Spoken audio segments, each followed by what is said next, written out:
வீட்டில் தரித்திரத்தையும் கஷ்டத்தையும் உருவாக்கும் விஷயங்கள். 1. கடிகாரம் ஓடாமல் இருக்கக்கூடாது. இது பெரும் தரிதரத்தையும் வறுமையும் கொடுக்கும். 2.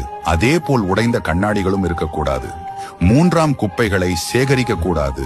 அதை தினசரி வெளியேற்ற வேண்டும். இல்லையெனில் மகாலட்சுமி வீட்டில் தங்க மாட்டாள். 4. பாத்திரங்களை கழுவாமல் அசுத்தமாக தனது வீட்டையும் சமையல் அறையையும் வைத்திருக்க கூடாது. இது பெரும் கஷ்டத்தை உருவாக்கும். 5. குடித்துவிட்டு நாம் துவட்டிய துண்டை முறையாக காய வைக்க வேண்டும். சில பேர் அதை சுருட்டி ஒரு ஓரமா போட்டுடுவாங்க. அந்த மாதிரி பண்ணாதீங்க. அதுவும் வீட்டில தரித்திரம் சேர ஒரு வழியாகும்.